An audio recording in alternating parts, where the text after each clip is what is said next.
Assalamu alaikum wa rahmatullahi wa barakatuhu, and welcome to the Sacred Man Experience podcast. I am your host, Imran Muhammad.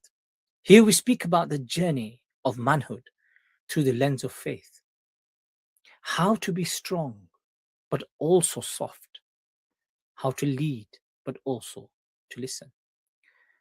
Today's title of the podcast, or the topic that we want to talk about, is the father's shadow, healing the parental wound. The presence of the past. Every man listening to this carries a particular voice inside them. For some of us, the voice is loud, booming voice of criticism. For others, it's a cold, silent void. That voice is the voice of your father. Whether your father was a high flyer himself, a hard-working immigrant who never had time to hug you, or perhaps he was physically present, but emotionally 1,000 miles away. His shadow falls over your boardroom, your bedroom, and your prayer mat. In our communities, especially across Europe and the Muslim world, there is a legacy of silence. We were taught that a father's love is proven through a paycheck and a roof over our heads. But as men, we grow up hungry. We were hungry for the sacred glance of approval. Today, we talk about the father's shadow, inshallah. How it dictates our leadership style, how it affects how you discipline your own children, and most importantly, how to heal the wound so you don't pass it on to your children.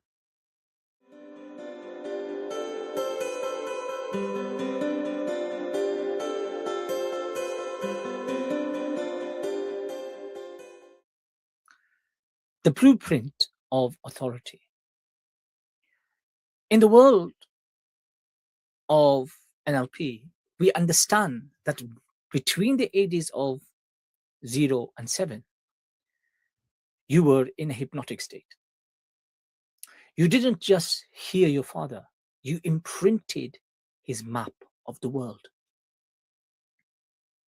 In your father was hypercritical. You likely developed a driver personality. You are successful today because you are still trying to prove him wrong. But here is the key secret which I want to share with you. You are successful, but you are never satisfied. The question is, why is that? Because the internal critique and the internal critic in your head has your father's voice. You are running a loop of inadequacy. We also look at something called timeline therapy. Many of you see your father as a giant, either a hero or a villain.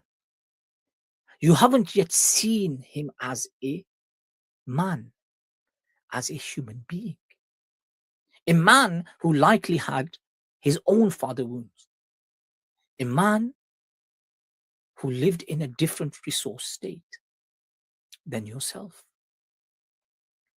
When you stay stuck in the child state, reacting to your father's shadow, you cannot fully step into your own king archetype.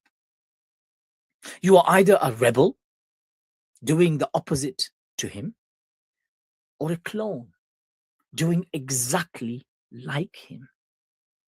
Neither is freedom. Freedom in reality is integration, choosing what to keep, and more significantly, choosing what to release.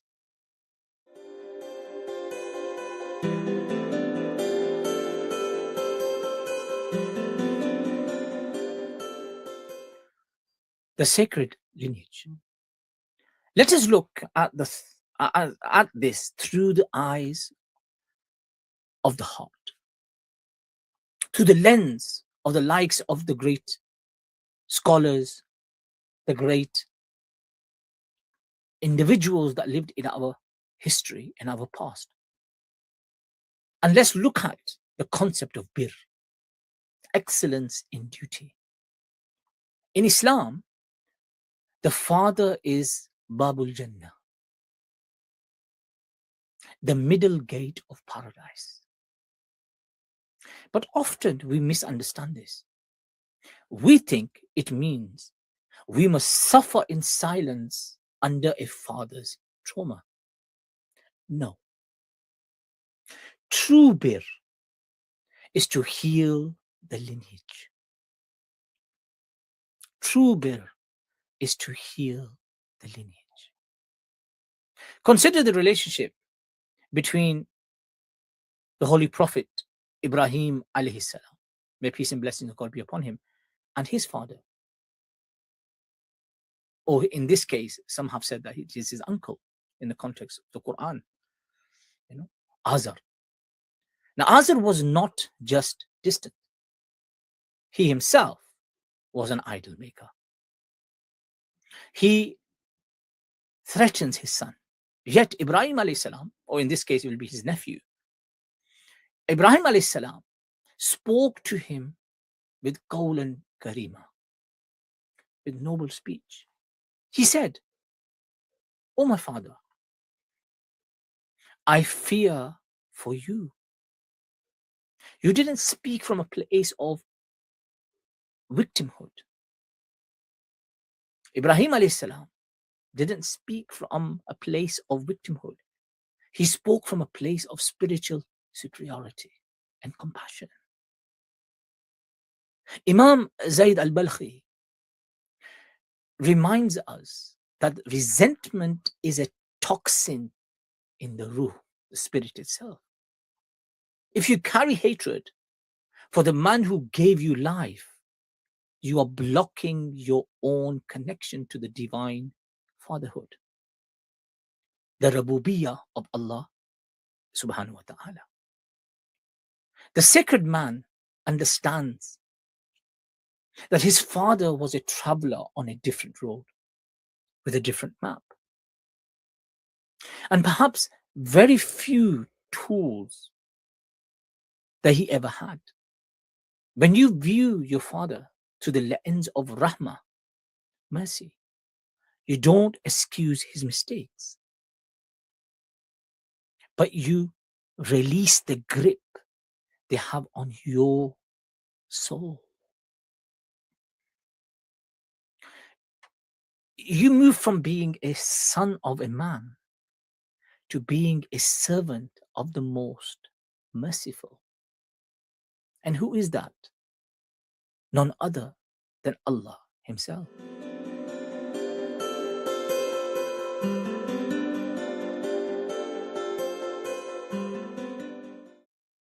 The healing ritual. Brothers, it is time to step out of the shadow. Here is your sacred man protocol for this week. The perceptual position. Tonight, sit in a quiet room. Imagine your father sitting in a chair across from you. Now, mentally float out of your body and step into his body. See the world through his eyes.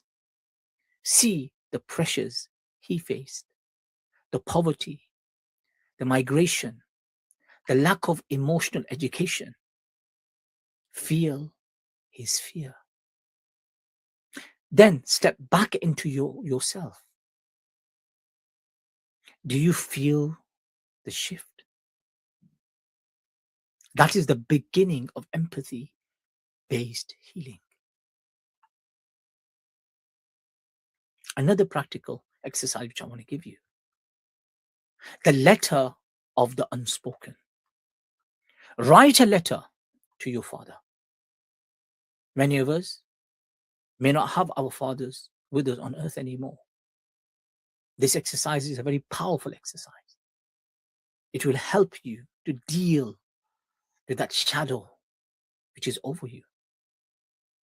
Write a letter to your father. Write everything. The anger, the disappointment, and I wish you had hugged him.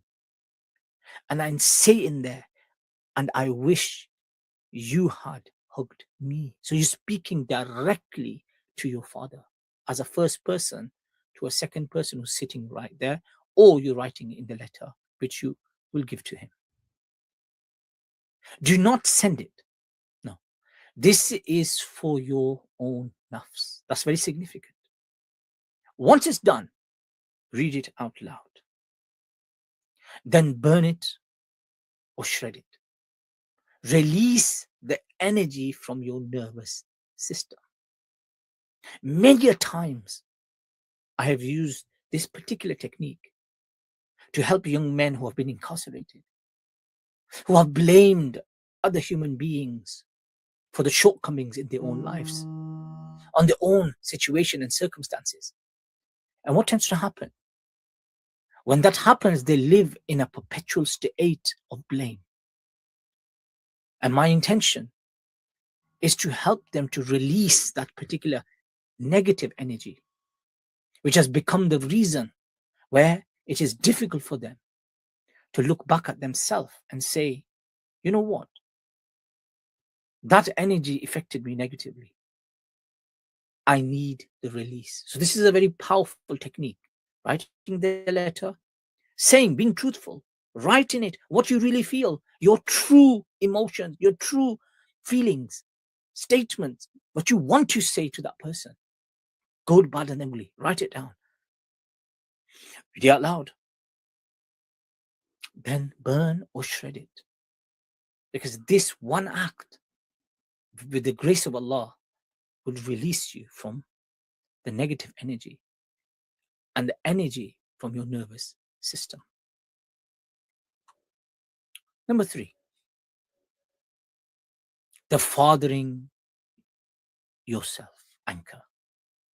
Identify one thing you always wanted from him. For example, you always wanted him to say, I'm proud of you. Give me an example. Create a physical anchor. Press your thumb.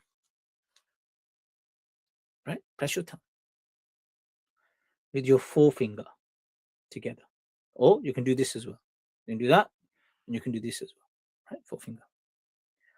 And say that to yourself. Realize that as a sacred man, you are now the source of your own validation through Allah subhanahu wa ta'ala. This is highly significant. All this is a reminder to yourself that whenever you touch these two fingers together, the finger and the thumb, it will remind you that as a sacred man, I am now, or you are now, the source of your own validation through Allah subhanahu wa ta'ala. Because many of us, maybe those whose fathers physically don't exist anymore. And the previous exercise has helped to release the grip of that energy that you desired, which you don't need at that time. And finally, the dua, the supplication of the lineage. Make a particular dua, specified dua for his guidance or his soul. This is for your father. Ask Allah, the most merciful, the most loving, the most caring, to remove the darkness of the past from your children's future.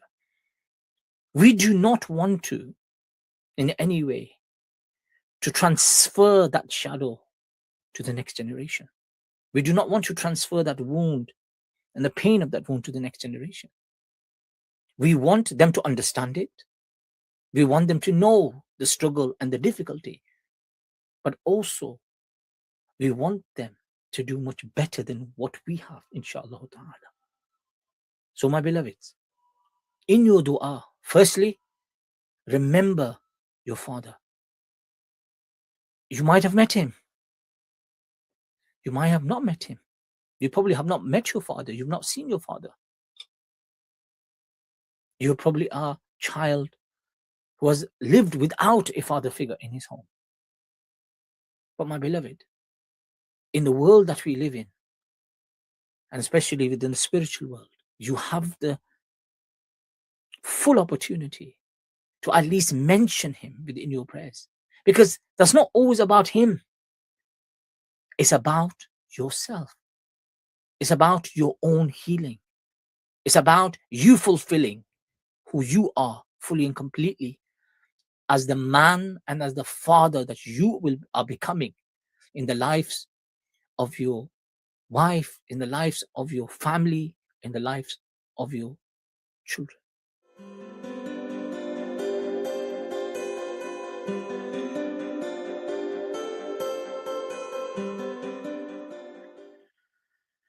My brothers, you are the bridge.